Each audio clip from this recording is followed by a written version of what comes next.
સ્વાગત છે અને બનાસકાંઠા જિલ્લાના વિભાજનને લઈને આજે 16મા દિવસે પણ વિરોધ યથાવત છે। ત્યારે દિયોદર રેસ્ટ હાઉસ ખાતે અત્યારે લોકો એકત્રિત થઈ રહ્યા છે અને વિરોધ પ્રદર્શન કરી રહ્યા છે। ત્યારે આજે દિયોદર રેસ્ટ હાઉસથી મોટી સંખ્યામાં વિશાળ સંખ્યામાં રેલી યોજાય છે। મારા મુખ્યમંત્રી અને મારા જે કહેવાય ભામાસા જેવા જે કહેવાય મારા મોદી સાહેબ સુધી આ મારો સંદેશ પહોંચવો જોઈએ છો એના જ છો તો તમે અમને બીજું કંઈ જરૂર નથી। અમને અમારું દિયોદર એક ઓગર મહારાજની આસ્થાનું કેન્દ્ર જે છે એ અમે બધા ઓગર મહારાજને જે પ્રાર્થના કરવાના છીએ।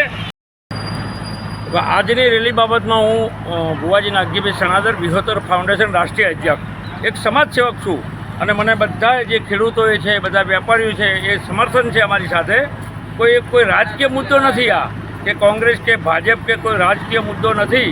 બસ અમને થરાદ જે આપ્યું સાહેબે અમે થરાદને અમે આવકારીએ છીએ કારણ કે થરાદ પણ અમારા બનાસકાંઠા જિલ્લાનું એક સેન્ટર છે બરાબર છે।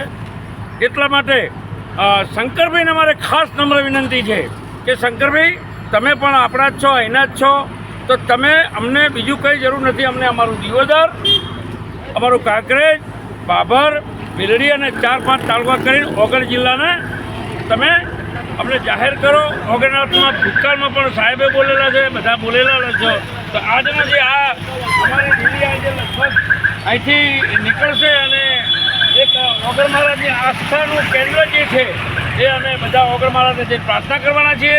તો સરકારને મારી નમ્ર વિનંતી છે કે કોઈ પણ રાજકીય મુદ્દો નથી આજનો। આજની અમારી એક જ માગણી છે 4-5 તાલુકાની કે બસ અમને ઓગળ જિલ્લો 4-5 તાલુકા કરીને જાહેર કરો। નહીંતર આવનાર સમયની અંદર જે હું વ્યક્તિગત જે સાંભળું છું તો એ સરકારના કદાચ અહીંયા તકલીફ પડશે આ 5 તાલુકાની અંદર। તો શંકરભાઈ મારા મુખ્યમંત્રી અને મારા જે કહેવાય ભામાસા જેવા જે કહેવાય મારા મોદી સાહેબ સુધી આ મારો સંદેશ પહોંચવો જોઈએ। હું પોતે વિહોતર ફાઉન્ડેશન રાષ્ટ્રીય અધ્યક્ષ ભુવાજી નાગજીભાઈ એક સમાજ સેવક તરીકે અને મારી સાથે બધા સમાજ છે એ રીતે મારી નમ્ર વિનંતી છે બસ અમને ઓગળ જિલ્લો જાહેર કરો 4-5 તાલુકા આપીને। એ રૂપે અમે આજે ઓગણનાથ મહારાજ સુધી જઈ અને અમે અમારી પ્રાર્થના કરીએ છીએ સરકાર પાસે માગણી કરીએ છીએ।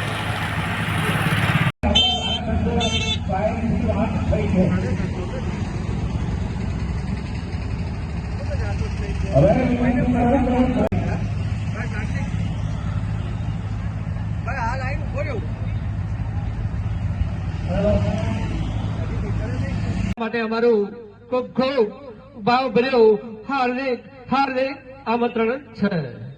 યાદ રાખો જ્યારે દુષ્કાળના દિવસવાળા હોય મુસીબતના દિવસવાળા દર્શન કરીને રાતે રાજભવન પહોંચ્યો। તમે કેટલાક લોકોને ટેક્સટાઇલ સૌરાષ્ટ્ર વિડીયોને શેર કરો, વિડીયોને લાઈક કરો અને શેર પર નવા હોય તો ચેનલને સબસ્ક્રાઈબ કરો।